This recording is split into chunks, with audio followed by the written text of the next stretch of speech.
You've done some great stuff in the UK. You were on the Dragon's Den type Web3 thing that happened here in London. That's actually how I got to know you or know of you, and then we were introduced through a mutual friend. Yes. But you've given me some really good advice that Benzema and Co have been helping raise capital for. So I'd be very interested to know what you're looking at the moment and working on the venture side. Where do you see venture capital inflow at the moment? I'll be honest, I resigned from the venture capital company I was working with. I got really excited. I joined a really good team. It was looking at focusing on investing in African tech startups, which was suddenly my thesis. Yeah. And I love building. I'm more venture builder than investor. So Hmm. coming in as venture partner, then kind of warehousing my uh, startup deals that had existing into, and then investing that into becoming a GP. Got really excited, and we're based out of Dubai, so very excited about all that. But I got deeper and deeper into it, I was missing the build, and I think ultimately I had to resign from it. Great team, but it wasn't me. It just wasn't me. I think, and the reason being is that I felt venture capital. If you're a small VC, you most of your time is going around fundraising as well. So Yeah. I didn't know that side of it when I thought I'd be, yeah, we've got loads of money. Goes, well, we've got money, but we need to raise X amount to unlock that money. And so you'd be speaking to lots of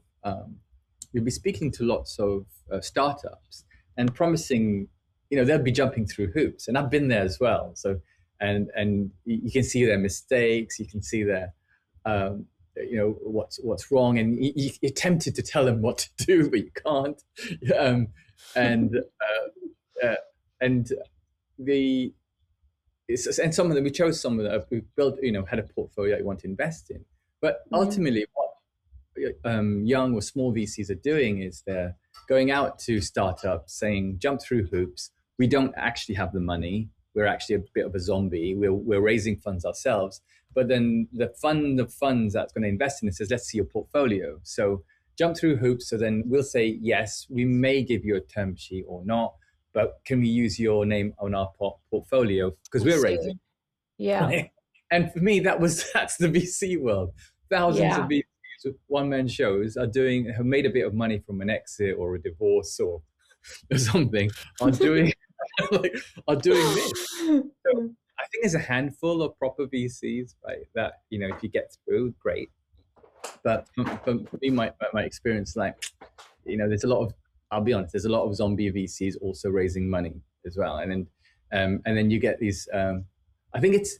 I also found raising money as a startup was such a waste of time. It was 50% of our time. So instead of us going and solving the problem for a community of a cohort of customers and building towards them, we spent half our Yeah. time raising. And then by the time you get that money 6 or 9 months down the route, because of hundreds of due diligence and paperwork before you get there, you've either fallen off because of your runway, or you've begged, borrowed, and steal to keep you alive. And the world's changed. Right? And the world's changed. You're like, okay, the technology we had is suddenly redundant. I'm like, I have to start again and build something. Oh, it's so true.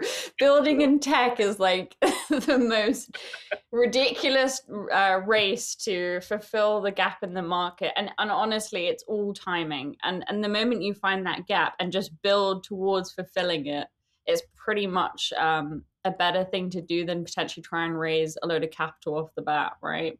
Yeah, any enterprise right now, I would say, if you have an idea and you Yeah. decide, like, one idea, let me create this idea, let me create a now I can create a prototype or MVP prototype on using Claude Code or something, and Hmm. here it is, and now let me create a deck and spend all your time going after investors without ever testing it on a market. You've got an idea of a market. People say it's a good idea. You've got a wish list that everyone's got. You've got over 2,000 emails on there, and 1,500 are 16-year-old Nigerians who just thought it was fun to get the perks from it. Um, and you have I've come across a lot of startups that are building towards VC money, not towards the problem they're solving. And so Oh, it'd it's be so great if, true. Yeah. if people just wake up and go, look, I want to build something. Let me find some money somewhere, not VC money, somewhere, Hmm. get some money and do a dirty product, something that just moves enough to solve a problem and concentrate on just solving this, minimal viable product is really minimal. Mm. In fashion, don't do every garment on earth, just do jeans. Yeah.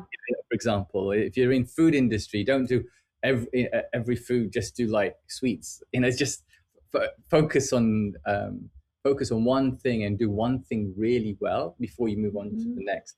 And then when you move on to the next, that's probably when a VC where like you've done this really successfully. Now you're moving on to along.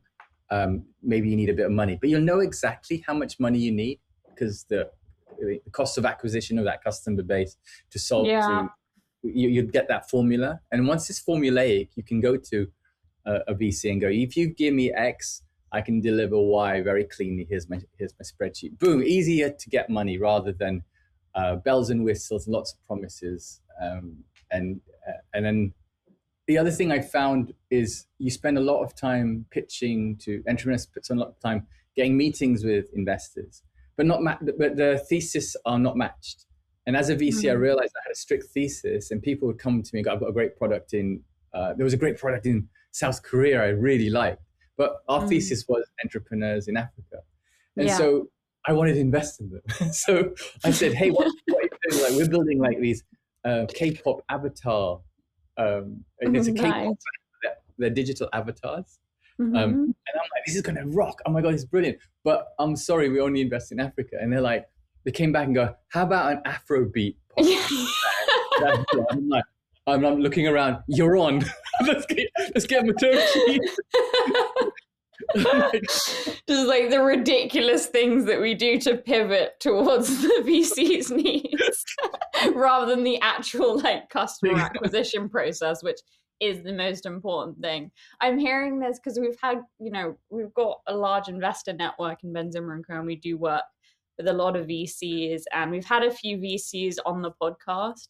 And this is always their advice at this current time. And I think this needs to be maybe spoken about even more because it is the current state of the market in all of tech. It's like because we've got access to these tools now that AI has unlocked, we do have this expectation that we need to build a little bit and get some customer acquisition and prove your product market fit and get that consumer side before they're willing to invest, X amount. And actually, that can be beneficial for you too, because if you're able to go out and test the market and validate some of that data, as a founder as well, that you're going to be spending your time towards something that's actually going to be adopted rather than something that's potentially just, a grand ass idea that actually doesn't do anyone any good. It's like when you have these huge booms, huge amounts of capital are put forward, and then the companies don't work out, they go bust. There's no real customer acquisition, whether it's on the B2B or B2C side.